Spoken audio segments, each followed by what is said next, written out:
Começando agora mais um Se Liga Política, o seu resumo de notícias para começar o dia por dentro de tudo. Hoje é quarta-feira, 23 de julho de 2025 e a gente vai mergulhar nos assuntos bem quentes que estão rolando. O cenário está agitado mesmo, a gente tem essa tensão comercial Brasil-Estados Unidos, né? Novidades sobre o ex-presidente Jair Bolsonaro, a oposição já se mexendo para 2026 e umas ações do governo também. Bastante coisa. Vamos começar então por essa história que está dando o que falar lá fora. A crise das tarifas com os Estados Unidos. O governo Trump ameaçando com 50% em cima dos nossos produtos. Isso é pesado. Como é que o Brasil está reagindo, hein? Olha, a postura do presidente Lula, pelo que parece, é de cautela estratégica.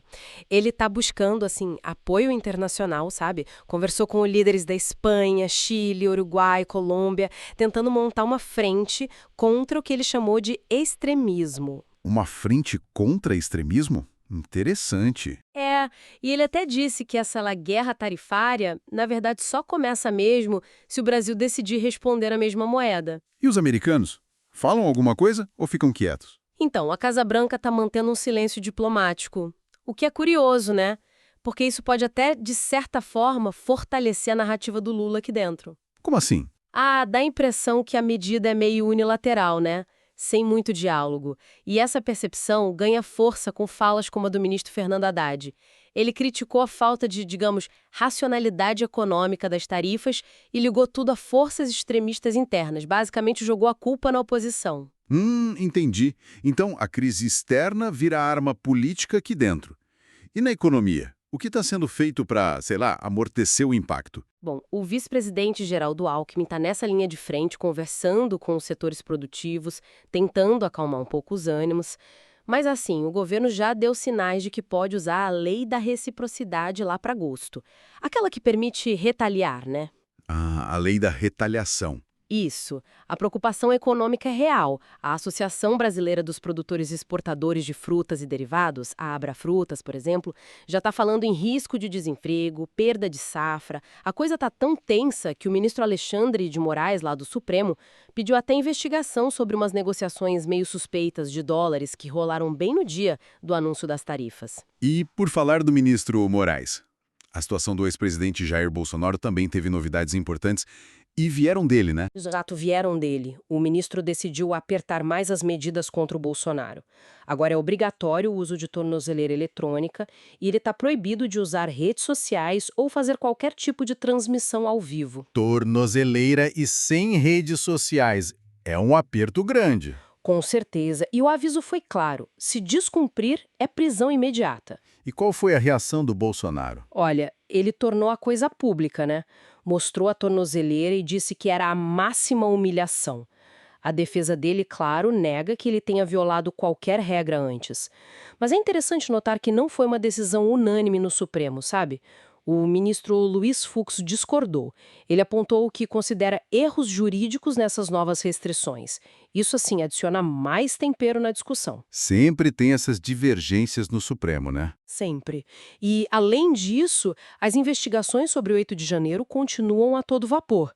O Supremo está ouvindo militares, tem interrogatórios marcados para figuras como o Felipe Martins, o Silvinei Vasquez, ou seja, a pressão judicial continua forte. E isso mantém aceso aquele debate sobre a tal judicialização da política, né? Quando a justiça parece tomar o lugar das decisões políticas. Faz sentido.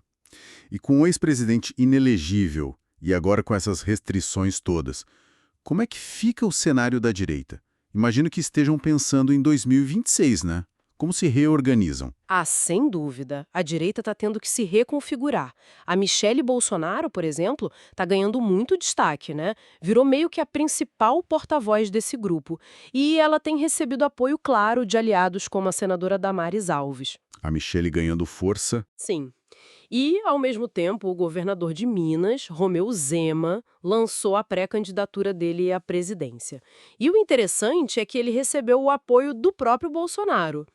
O Bolsonaro apoiando o Zema. Isso é uma tentativa de unificar esse campo? Parece que sim. Uma tentativa de criar um nome forte para essa direita que está sem o Bolsonaro na disputa direta. Enquanto isso, o Eduardo Bolsonaro continua lá nos Estados Unidos, né? Sim, e criticando quem tenta dialogar com o governo americano sobre as tarifas, pelo que eu vi. Exatamente. Isso mostra que, ainda existem táticas diferentes, talvez até algumas tensões internas nesse grupo político. Entendi. E rapidinho para a gente fechar, o governo atual teve mais alguma ação importante além dessa questão das tarifas? Teve sim. O governo descongelou 20,6 bilhões de reais do orçamento. Isso aconteceu porque a arrecadação melhorou, o que dá um fôlego fiscal, né? Ajuda a lidar com esses desafios todos. 20 bilhões, é um bom dinheiro. É sim. E também estão estudando criar um tipo de GPS brasileiro. A ideia é reduzir a dependência de tecnologia, principalmente americana. Uma questão bem estratégica. E só para completar o cenário internacional, vale notar que Estados Unidos e Reino Unido caíram num ranking recente de poder de passaportes, enquanto países asiáticos subiram.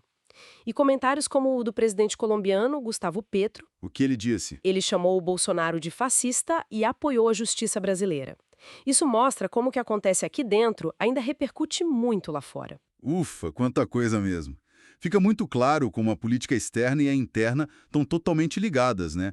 A crise das tarifas mexe com tudo aqui dentro, e as decisões da justiça acabam moldando o futuro da oposição. Exatamente, é um equilíbrio muito delicado, né? Entre essas pressões econômicas que vêm de fora e as batalhas políticas e judiciais que a gente vive aqui dentro. E fica a pergunta para a gente pensar, né? Como que esse equilíbrio tão frágil vai definir os próximos passos do Brasil? É isso por hoje no Se Liga Política. A gente agradece demais a companhia, continue bem informado e a gente se encontra na próxima.